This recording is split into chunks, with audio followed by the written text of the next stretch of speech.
You've likely all seen the news by now. NASA found a possible sign of life on Mars. These tiny spots, barely visible to the naked eye, are the biggest space news in over 50 years. If this really is a sign of life, it would be the most meaningful discovery in the history of humanity. But we've been burned by false alarms before, so have we really done it this time? I'm Alex McColgan and you're watching Astrum.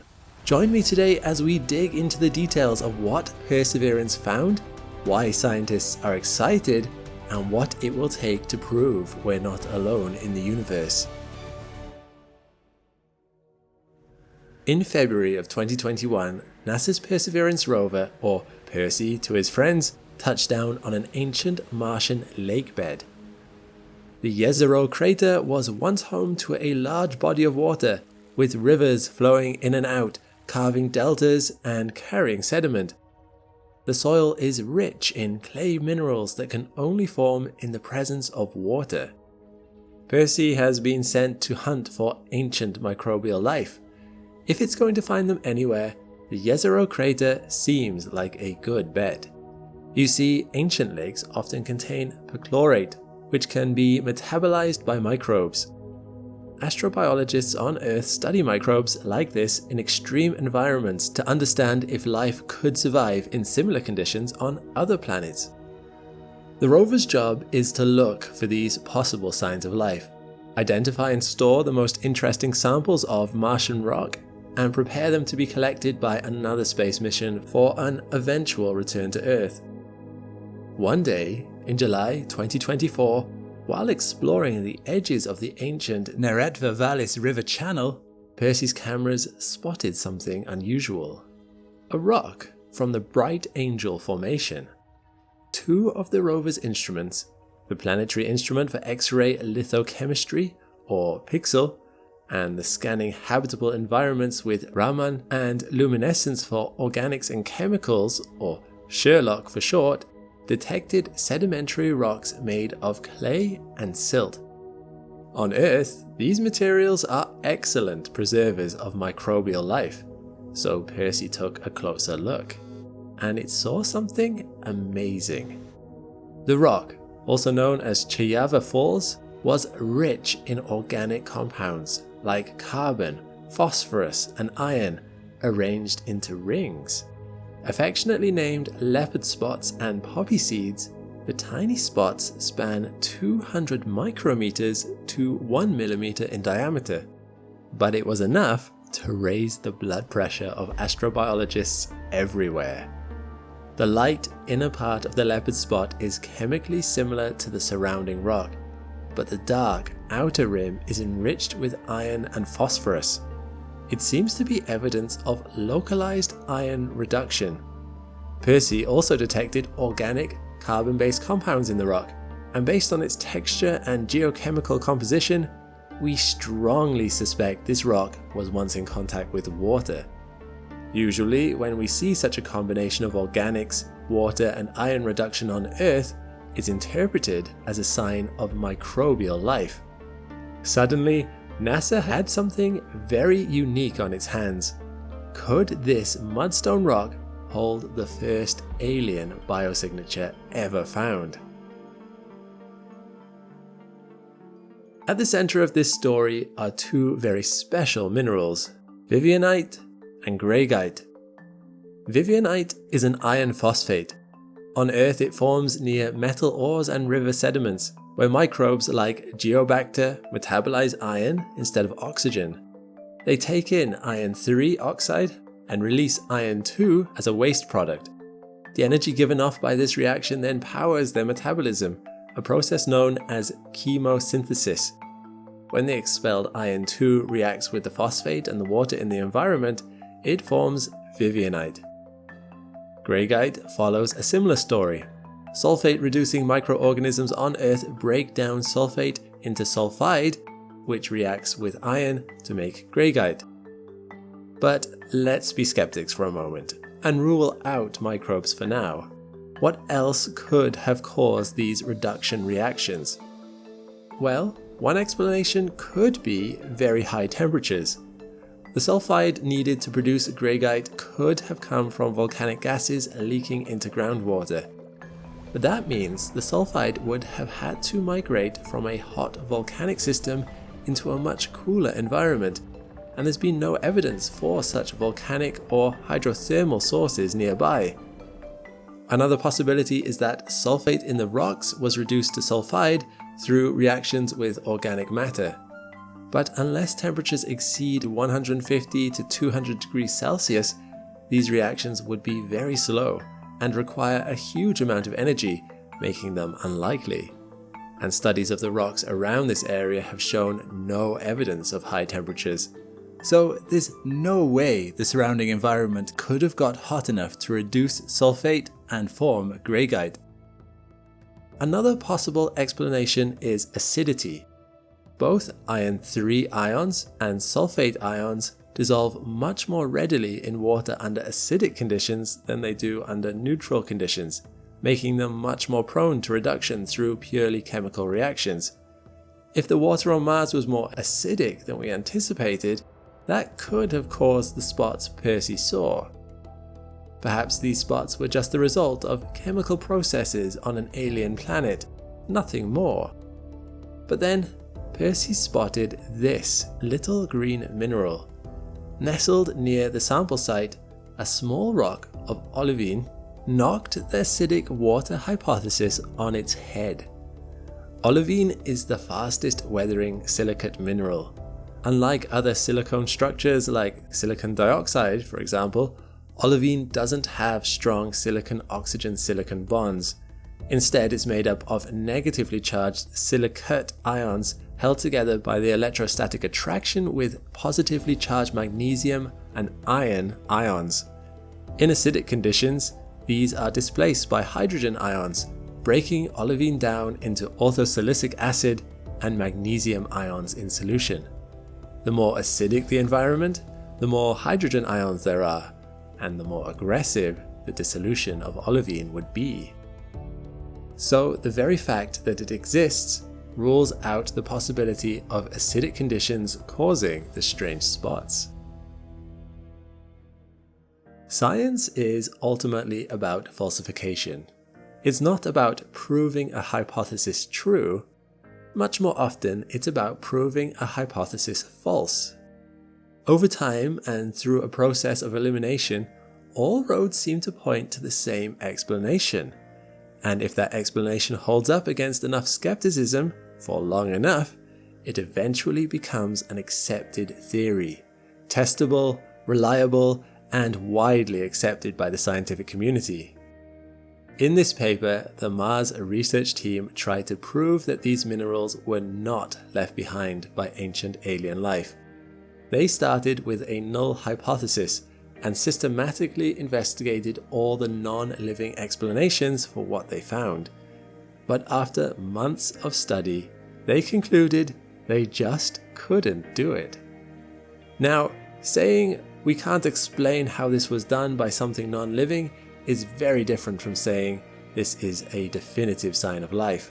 For one thing, all our speculation and contained excitement is based on what we know about biochemistry on Earth. And no matter how tempting it may be, we cannot allow ourselves to assume that just because something happens one way on Earth, it would happen the same way on Mars. Maybe it has a totally different biochemistry we know nothing about. NASA's being extra careful not to say too much too soon. After all, we've been wrong about potential biosignatures on Mars before. Back in 1976, the Viking lander tested Martian soil for life by squirting it with nutrients labeled with radioactive carbon-14. If microbes were present, they'd metabolize the nutrients into radioactive carbon dioxide we could detect. And to everyone's shock, that's exactly what happened. Excited scientists thought they had proof of alien life. But in 2008, NASA's Phoenix lander found Martian soil to be rich in perchlorate, a powerful oxidant that destroys organics and releases gas when heated. what looked like a biological reason was really just chemistry, a false positive. Still, Mars kept dangling hope. In 1996, a photo of meteorite ALH 84001 made headlines. The rock itself was over 4 billion years old, from a time when Mars had liquid water on its surface. Under the electron microscope, tiny structures emerged, resembling bacterial colonies. The world stood still. Researchers thought they were onto something big, so big that President Bill Clinton gave a formal announcement about the discovery. Sounds a lot like NASA's recent statement of Perseus discovery, doesn't it? But in 2022, those squiggles were ruled non-biological, explained instead by a water-rock reaction called serpentinization, another false alarm. So is our recent finding in the Jezero crater another close call? Or is it proof that the third time really is the charm? There's only one way to find out. We have to bring the sample home for further testing. That's where the Mars Sample Return mission comes in. It's a complex mission, which requires sending 3 separate spacecraft to Mars.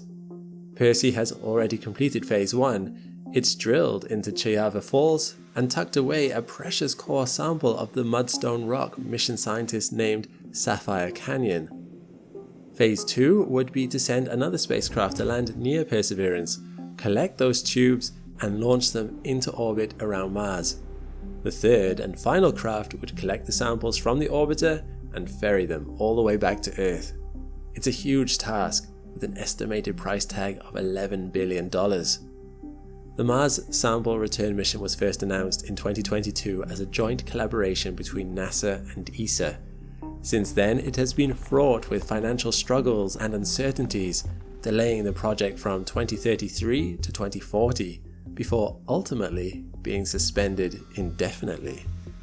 This is despite the National Academy of Sciences Decadal Survey, a meeting of leading scientists who get together every 10 years to decide the future priorities for progress in STEM, naming the Mars Sample Return as the highest priority for NASA 2 decades in a row. And that was before we discovered this potential biosignature on our neighboring planet. All we can do is hope this puts political pressure on leaders to mobilize the necessary resources to pull it off. So if we ever do get the Sapphire Canyon sample back home, what kind of experiments might scientists run? There's a good chance that, among other things, they'll be looking for 2 key fingerprints of life. The first is chirality. Amino acids come in 2 mirror image versions, right-handed and left-handed, also known as D and L amino acids. On Earth, life overwhelmingly prefers the L version of things, while non-living materials show more of a 50-50 split.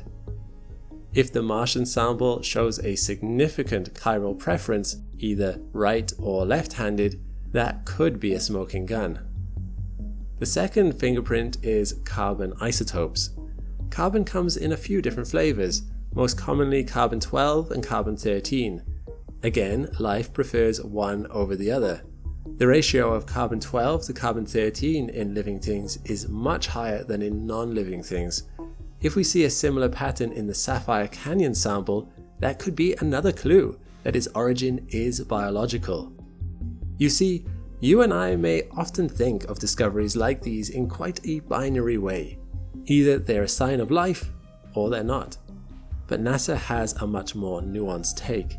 They recently proposed the Confidence of Life Detection Scale, a framework for ordering how likely discoveries actually are to be signs of life, based on a set of criteria. It has 7 levels, ranging from "we found something that could be caused by life," all the way to "multiple teams have independently confirmed life more than once." NASA hasn't stated where the discovery in the Jezero crater falls, but I'd guess probably somewhere between levels 3 and 4. If the samples come back and independent labs around the world all confirm that what we are seeing really did come from a biological origin, That would push us up to a level 6. Level 7 might even require going back to Mars and finding the same evidence in a completely different location. So, when NASA says this discovery could be the clearest sign of life we've ever found on Mars, they don't mean to say it is clearly life. But the Mars sample return mission could finally reveal whether we've always been alone in the universe, or did we once have a cosmic neighbor? Even if our sample turns out to not be life, it's still an extraordinary discovery that will help us understand our own origins even better. See, we think Mars is like a time capsule of an early Earth. Unlike Earth, Mars doesn't have any continental drift or an active plate tectonic system. Its crust has been frozen in place for billions of years, preserved in a way Earth's crust could never be. The ancient landscapes on our planet have been erased through tectonics, erosion, oceans, and volcanism. So when we study Mars, we're not just asking whether it once carried life, we're also peering into a record of planetary conditions that resemble Earth at the dawn of biology. In that sense, Mars is a window into our own origins, offering clues to what Earth might have looked and felt like before life left its mark. But let's dream for a moment, shall we? What if the sample does turn out to be life? Well, most immediately, it would indicate that Mars was habitable far longer than we imagined, since the sample comes from relatively young sediment. But more importantly, we'd finally answer the question, can life exist on other planets? And in the same breath, open a Pandora's box of follow-ups. Did life on Earth start on Mars, or the other way round? Did a meteor from interstellar space seed life on both our planets? Or did it arise spontaneously twice? Where else could life exist in the universe? How common is it really? It would also have implications on the Drake equation, a probabilistic formula used to estimate the number of alien civilizations in our galaxy. The FL value here, which stands for the fraction of potentially habitable planets that go on to develop life, would jump from vanishingly small to closer to 1, since 2 out of 2 neighboring planets would then have or have had life at some point. An increase in this value causes the number of civilizations in the universe to shoot up. But crucially, this coefficient only changes if life on Earth and Mars rose independently. If we're related, the products of panspermia, that still represents just one biogenesis event, and the outcome of the equation remains unchanged. There's a concept known as the 0-1 infinity rule.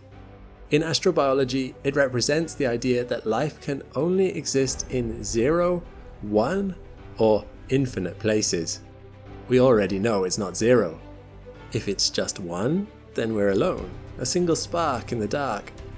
But if it's 2, Earth and Mars, then why not 5, 5,000, 5 million, or even infinite places in the universe?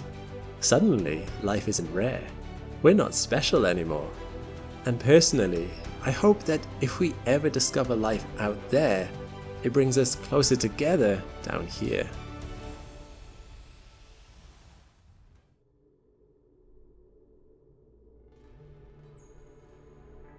When it comes to the search for life on Mars, we might be looking in the wrong place. Recently I was asked by Timothy Walter on Patreon about the most likely places in the solar system to find life outside of Earth. Mars is certainly a contender. In the first billion or so years of its existence, Mars was in many ways similar to Earth, and it's entirely possible that life could have emerged on its surface before the planet underwent changes that made Mars much less hospitable. That's why NASA rovers such as Perseverance are investigating places like Jezero Crater to investigate those dried up deltas for any evidence that life might have once flourished there. But as I looked deeper into the topic, it struck me that this might not be the most likely home for life on Mars. There is another location that is an even more likely contender for life. and incredibly, that life, if there, might even still be alive to this day. I'm Alex McColgan, and you're watching Astrum Answers, the series where we take questions you post to us on Patreon and uncover the answers. And today, we're going deeper than ever before into a world where a deep biosphere might thrive.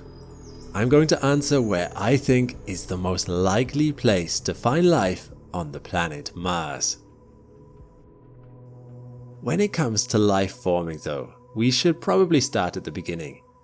It's worth recognizing that we're going to get a little speculative for this video, as there are many aspects of the origin of life even on Earth that are right now still unknown. I did a video recently on how life likely first came to be, and one of its key points is that there's still a lot of debates over the specifics.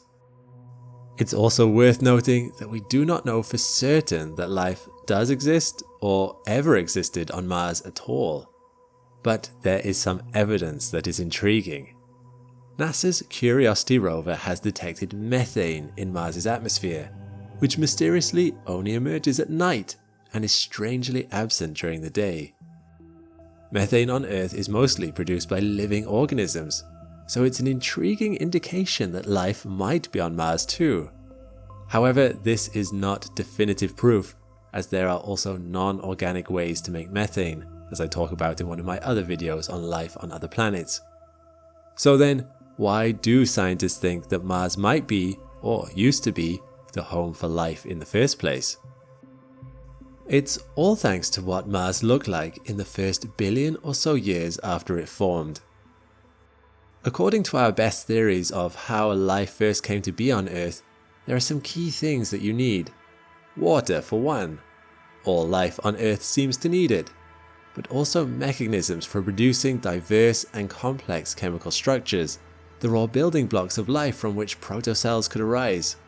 Something like a deep-sea thermal vent would help with that, or possibly a volcanic hot spring, as they would release a nice spew of minerals and chemicals that could then hopefully be formed into very basic protocells if conditions were just right. Finally, on the note of those conditions, you need some kind of selective pressure to choose some chemical structures and discard others. This is quite similar to evolution, in that it wouldn't work if there wasn't a selective pressure to guide it. For animals, this could be a scarcity of food encouraging the survival of those best able to locate it. But for chemical structures, it could be something like a cyclical environment that is sometimes wet and sometimes dry, testing to see if certain structures can survive those kinds of changes. The structures that break apart when faced with this stress test are selected out, while those that survive can move on to the next round of selection. A sort of evolution, but for rocks. On Earth, evidence suggests that life arose within the first billion years after the planet formed, which is quite fast on the cosmic scale of things. And it turns out that on Mars, its first billion years of existence had these key factors and more. It also had a thick atmosphere and a magnetic field to protect any fledgling life from deadly solar radiation and to allow bodies of liquid water to form without evaporating away. It had volcanism, providing energy from the planet's warm core and those vital chemical building blocks. Sunlight also provided helpful energy to the planet. If the presence of these things on Earth made it urable, meaning capable of supporting the genesis of life, then it could well make Mars urable too. However, there's a built-in time limit here. After 1 to 2 billion years, the water had all dried up. Mars had cooled enough that the mechanism powering its magnetic field had ceased, and over just a few 100 million years later, the atmosphere had been stripped away. This eventually led to the evaporation of all the liquid water on the planet, with the only remaining water being locked in the ice on the polar caps. So life on Mars would need to have formed during those 1 to 2 billion years after the planet's formation. NASA is working under the assumption that this is the case, and so they've sent rovers and landers to investigate craters like Jezero for any ancient signs of life. Perseverance has collected 21 rock core samples as of April 2024, which it got from drilling a few centimeters into the stony surface of Mars. Jezero crater once held a large body of water and a delta.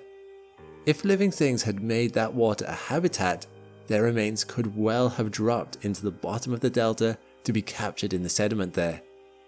There is even a chance that they're still locked into that sediment.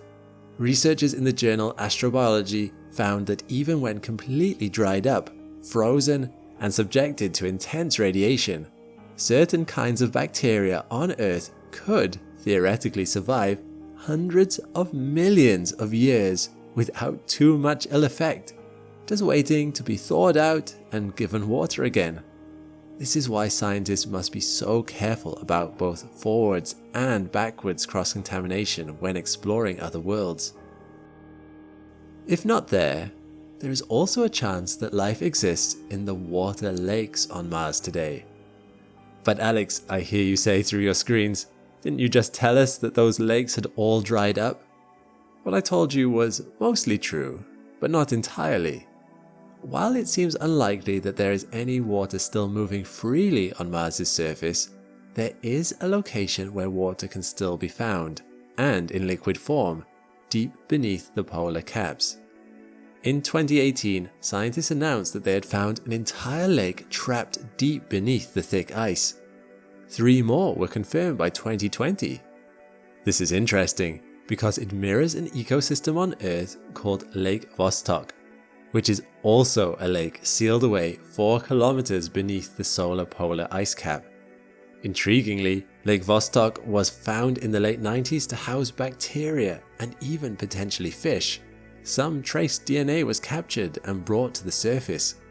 Either way, Lake Vostok is a fascinating ecosystem that has been sealed away for 15 to 25 million years. Sadly, the chance of Mars's lake being another Lake Vostok filled with ancient life is actually quite low. Given the temperatures on Mars being so much lower, it's thought that the water inside the polar lakes there have to be very salty. This would not be conducive for most forms of life. And on top of that, perhaps the Martian lakes are not real after all. A recent study in the journal Science Advances offered other explanations for why the radar imaging thought it saw a lake, suggesting that reflective dust layers spaced closely together could create the same effect, a sort of optical illusion. If this is what's happening on Mars, the lakes might not even be there. So it seems that Jezero crater is a better place to search. But even Jezero has a point against it. Jezero crater, while certainly habitable, is not a likely place where life could have formed. It does not contain deep thermal vents and isn't home to volcanic springs, unlike other parts of the planet like Columbia Hills. So the question is, could life have formed and then distributed quickly enough that it would make it to craters like Jezero before Mars underwent its transformation into a barren world? It's possible, but it's also possible that it would not.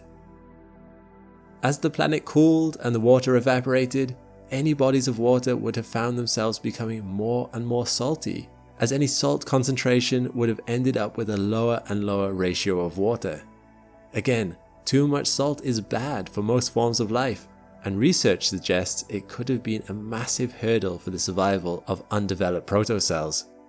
Such cells simply may not have developed the tools to allow them to survive in such conditions. Even more developed Earth life would have struggled when combined with the depleting atmosphere and deadly radiation. So it's safer to search where life would have begun rather than places it would have distributed. Thus, volcanic spring sites like Columbia Hills already seem like a better place to look for signs of early life than Jezero crater. If life never made it out of the primordial soup on Mars, those initial pools are the places that make the most sense to look, as so far we're not looking there. But if you want to talk about where life on Mars might be right now, volcanic springs have one other vital feature going for them. They are gateways to underground biomes. Why explore out of the water when you can follow those nutrients down to their source? On Earth, life does not just live on the surface. There exists a whole world of life known as the deep biosphere, that exists kilometers beneath our feet. Life down there has learned to adapt to living without sunlight and without air in high temperature and high pressure environments. And incredibly, it's thriving. In 2018, Deep Carbon Observatory collaborators, a group of over 1,000 scientists, published that if you added up all the weight of the living things beneath the surface of Earth, it would add up to almost 400 times the carbon mass of every human on the planet combined. The deep biosphere covers an area of nearly 2.3 billion cubic kilometers, almost twice the volume of all the oceans. It contains 70% of all species of Earth's bacteria and archaea. Also, viruses and small worms have been found down there. Overall, it is thought to be as diverse, if not more diverse, than the surface. There has not yet been found a limit to how deep or how hot life can survive, as records are continually being broken. Currently, the hottest survived temperature is 121 degrees Celsius, hot enough to boil water, which was found with a bacterium living in a thermal vent. And the deepest is 10.5 kilometers beneath the sea level. Food is hard to come by when you're kilometers deep in rock, and metabolic processes of living things in the deep biosphere is 10,000 to 1 million times slower than the surface. With life ticking so slowly, it transpires that they can live almost indefinitely. We don't yet know how old things get down there. Some species are found at sites globally, suggesting that although they're traveling through solid rock to do so, bacteria are still somehow able to get around. We've only in the last decade begun to grasp the sheer scale of the deep biosphere on Earth, but all of this is incredibly insightful when it comes to life on Mars. Deep beneath Mars's surface, life could be well protected from any of the devastation going on at its surface. Life is proven to be able to survive thermal vents, which means that once life formed in a volcanic region, it would have been able to seep into the warmer, nutrient-rich subsurface through cracks. It simply would have had to fall down. And given the long metabolisms involved, it could still be alive there today. There could be a thriving, widespread ecosystem alive and well. Finding out for sure would be difficult. We find it hard to explore the deep biosphere here on Earth, requiring deep sea drilling technology or very deep mines. On Mars, landers like InSight struggle to even dig 2 to 3 centimeters. But to my mind, that's the most likely place to search for Martian life today. Of course, it's worth reiterating that there are a lot of ifs here. If life formed on Mars in the first place, if it managed to make it out of the hot springs it likely formed in, if it evolved and adapted like it did on Earth, only then could it still be out there. But it's incredible to me to consider that while Mars's surface might appear dry and barren, there's the potential for an entire thriving ecosystem beneath Mars's soil, alive today. Perhaps that is the cause for the methane in Mars's atmosphere, detected by Curiosity. There's always a chance life spread to lakes like Jezero, but my bet, if it's alive today, it will be deeper. I believe that when it comes to finding life on Mars, we've barely scratched the surface. Do you have a question you'd like us to answer? Send it over to us on Patreon and you might be selected for a future Astrum Answers episode. But for now, thanks for watching and I'll see you next time. The universe is a harsh, brutal place. Solar winds, high radiation, and extreme temperatures and pressures make it largely inhospitable. And yet, life found a way. It's in you and in me. And perhaps there is no quest more epic than the search for life beyond our beautiful blue home. But scanning the night sky for possible neighbors, like most things in astronomy, comes with its challenges. Where could they be? What would they look like? should we even look for them? Are they, in turn, looking for us? One thing that makes the search for alien life tricky is that we don't know exactly what we're looking for. But by studying ancient life forms on Earth, scientists can get a clearer idea of the kind of organisms that are most likely to be out there, and where we might be best off looking. I'm Alex McColgan, and you're watching Astrum. Join me today as we uncover how scientists actually hunt for alien life, the unique characteristics of Earth's earliest life forms, and the surprising role these ancient microbes play in guiding the quest to answer the eternal question, is there anybody out there?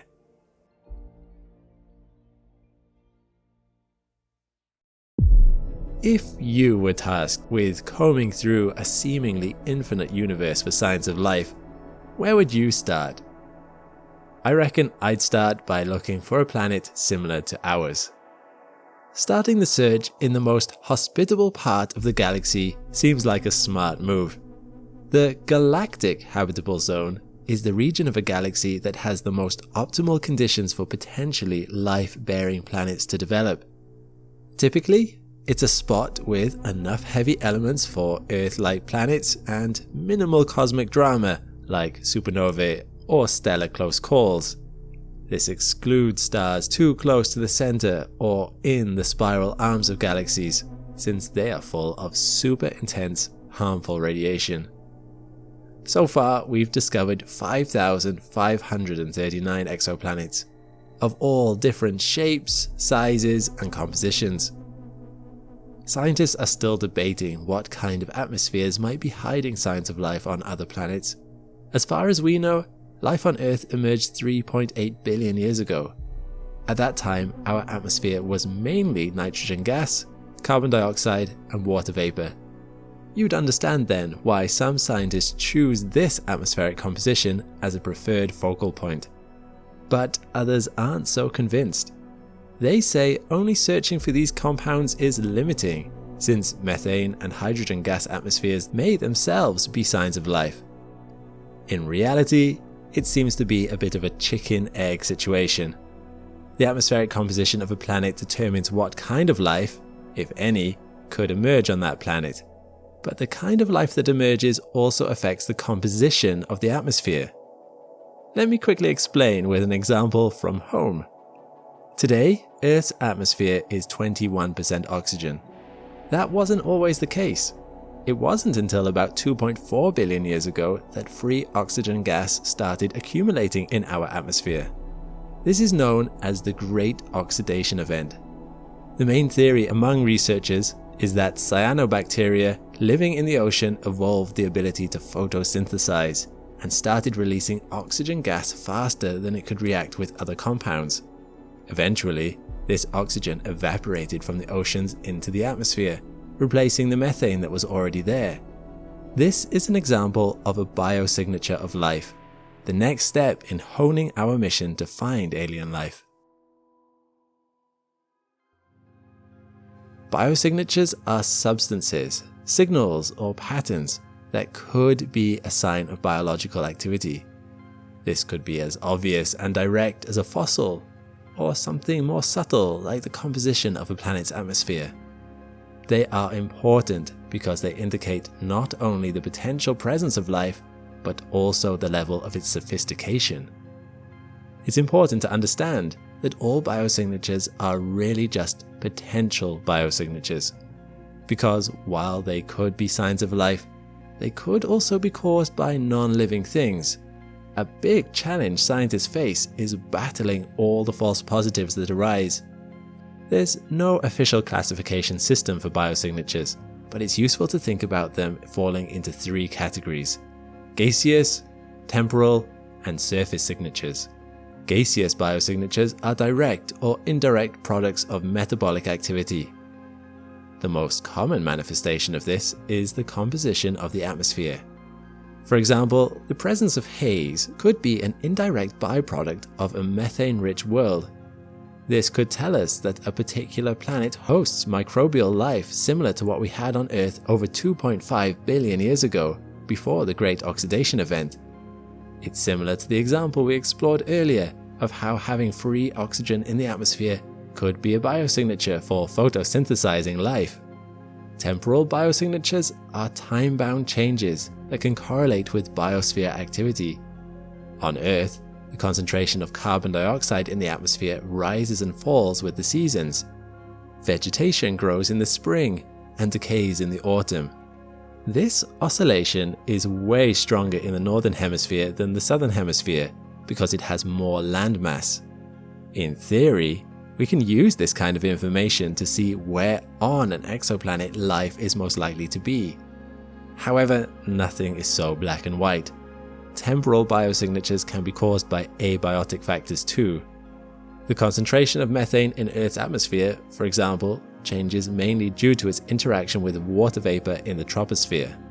So even though the methane itself is from a biological origin, the temporal oscillations are dictated by abiotic factors. I personally find surface biosignatures the most interesting. Basically, every planet reflects some light from its star. Different materials on the surface of the planet will reflect different combinations of wavelengths of that light. This results in a unique reflectance spectrum for every material. Surface features like rocks, snow, water, and soil can all be deduced from a reflectance spectra. Life can also influence the reflectance spectra of a planet. This is an example of a surface biosignature. Here's where it gets super cool. Today, the Earth appears blue from space because its oceans reflect a lot of blue light. But some scientists think that there was a time when our planet would have been purple instead. There's an ancient family of microbes that produce a protein called bacteriorhodopsin.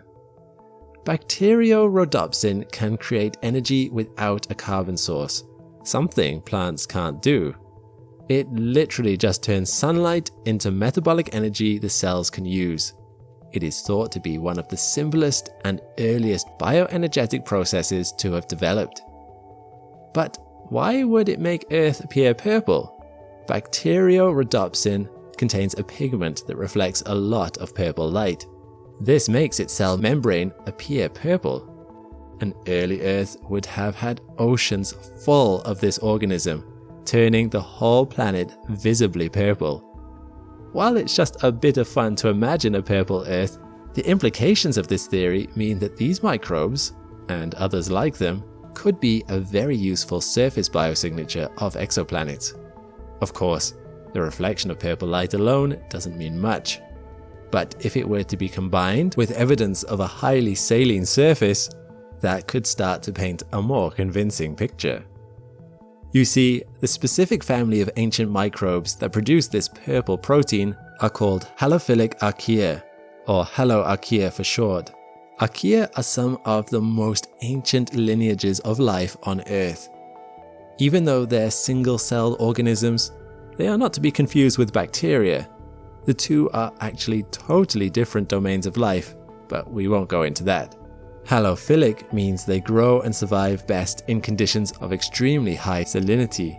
Halophiles belong to a larger group of organisms known as extremophiles. Extremophiles are life forms that are able to live in very hostile environments.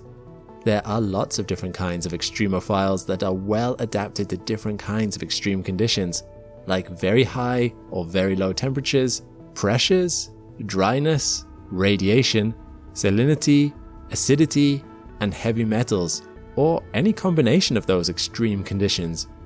These organisms span the globe, inhabiting the harshest parts of our world, from sulfuric hot springs in Japan to the Atacama Desert in Chile, to sewage treatment plants in Germany, and even a hypersaline deep lake in Antarctica, where our beloved haloarchaea were found. What makes extremophiles so interesting is their unique biology. As you can imagine, living in such extreme conditions forces you to get creative. Extremophiles' biochemistry and physiology are often modified in very clever ways to help them adapt to their harsh environments, and this makes them an astrobiological gold mine.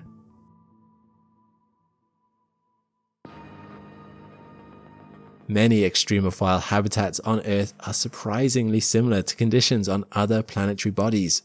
These regions on Earth are called analogues, and they can teach us a lot about where we might find life beyond our home planet.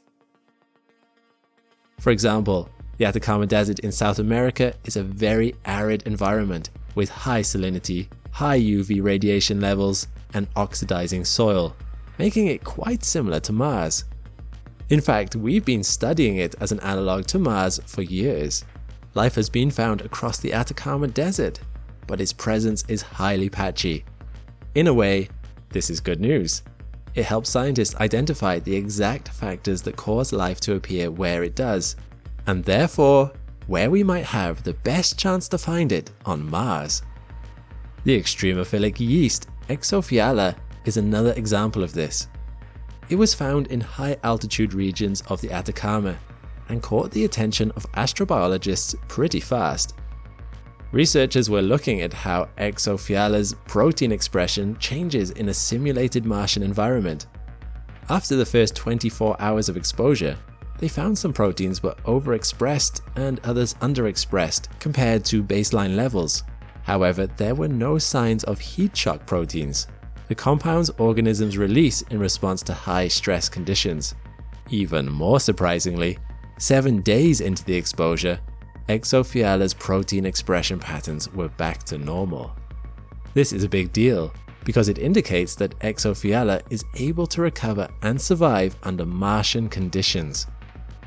In other studies, Exophiala showed great resilience to the Earth's stratosphere. It also showed the highest UVB and UVC resistance when compared with other similar yeasts.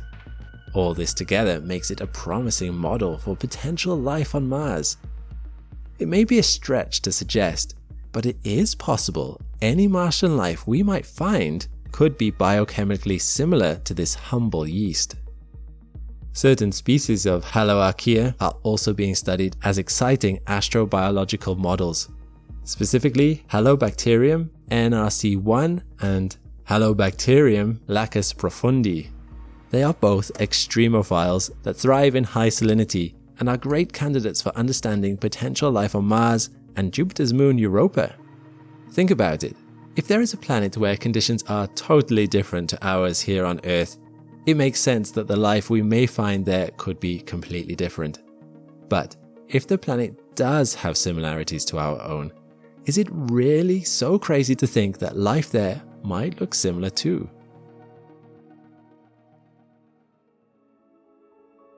Mars is a specific focus for our search for life because it has several similar early geological processes to Earth. Scientists have determined that Mars was possibly much warmer and wetter in its history. This suggests there could have been super salty brines on early Mars. Like we've said, these hypersaline environments are ideal for Haloarchaea. Wouldn't it be cool if these ancient microbes could have been enclosed in Martian brines, lying dormant all this time? Similarly, Europa is thought to contain salty oceans 2 to 3 times the volume of Earth's below its inhospitable surface. This subterranean ocean might also be chemically rich thanks to a silicate seafloor and surface oxidants, making it a great candidate for halophilic life.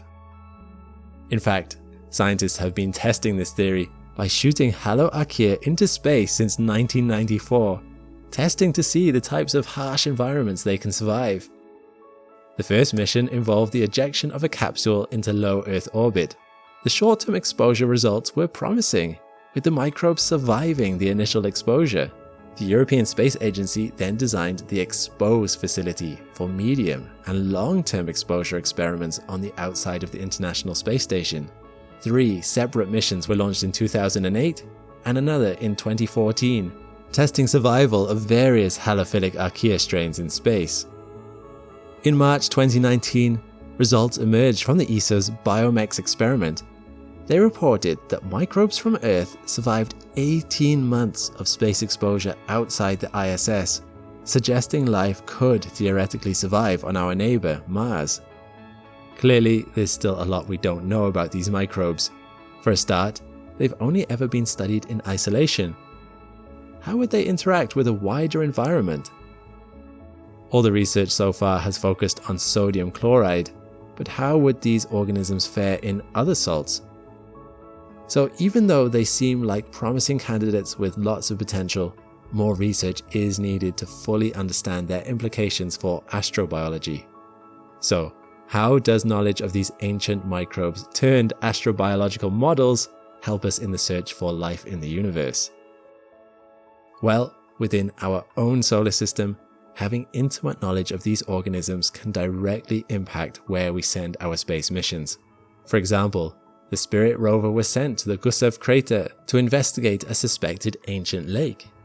We already had lots of evidence for volcanic hydrothermal vents on Mars, but Spirit discovered lots of new evidence pointing to hot spring activity in Mars's past. Hot springs are great places to look for biosignatures because they can preserve ancient cells in their chemical precipitates for a long time. It would be an ideal place to find fossils of Martian organisms, if they ever existed there. Beyond the Kuiper Belt, studying extremophiles lets us better understand how life arises and evolves in the universe. Firstly, it can show us what traits to look for in distant planets, a certain spectral fingerprint, or a particular gas in the sky. It also indicates what the signals we receive from distant planets could mean about how hospitable they are. Extremophiles show us what type of life we might expect on other planets. And finally, they push back the limits of life as we know it, to redefine what is possible time and time again.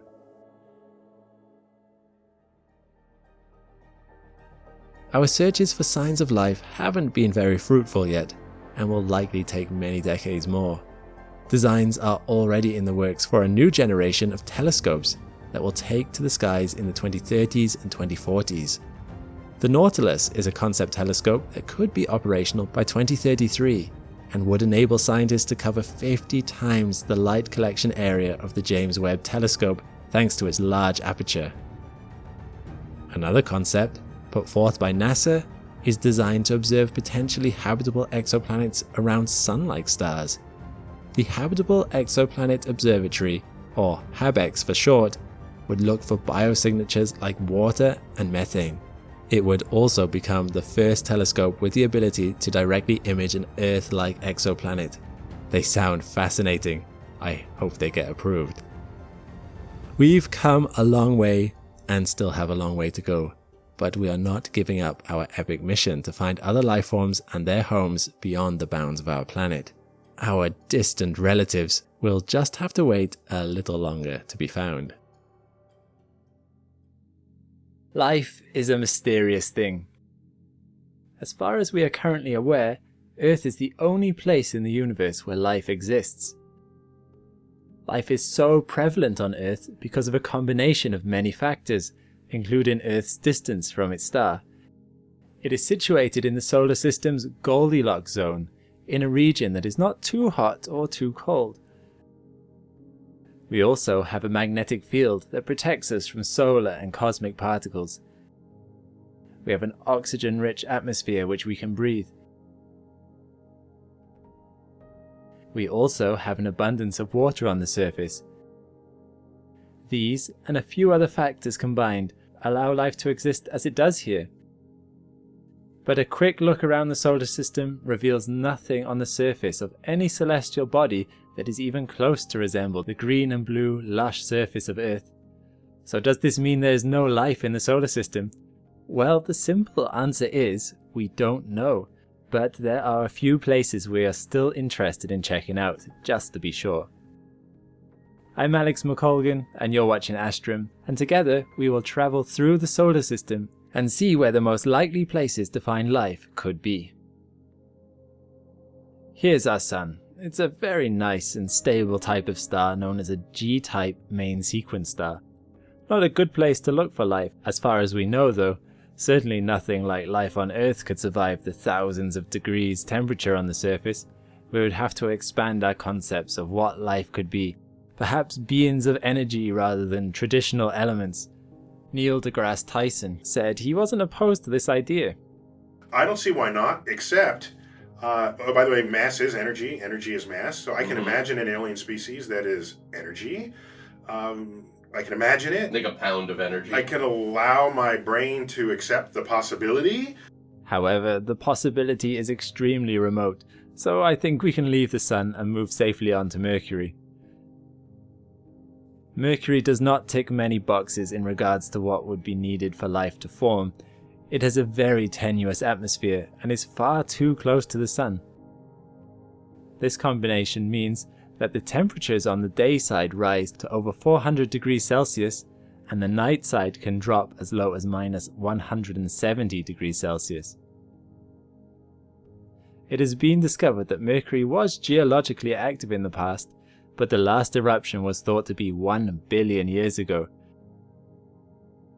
Many extinction events would have happened during Mercury's history that would have most likely prevented life from getting anywhere. There is water ice to be found in the permanently dark craters around the planet's poles, but we theorize that only liquid water can support life. Mercury seems to be a dead, inactive, and sterile planet. The next place to visit is Venus.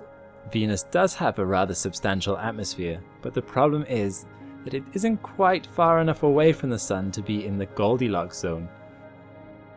On Venus's surface, it is even hotter than Mercury, well over 400 degrees Celsius all over the planet.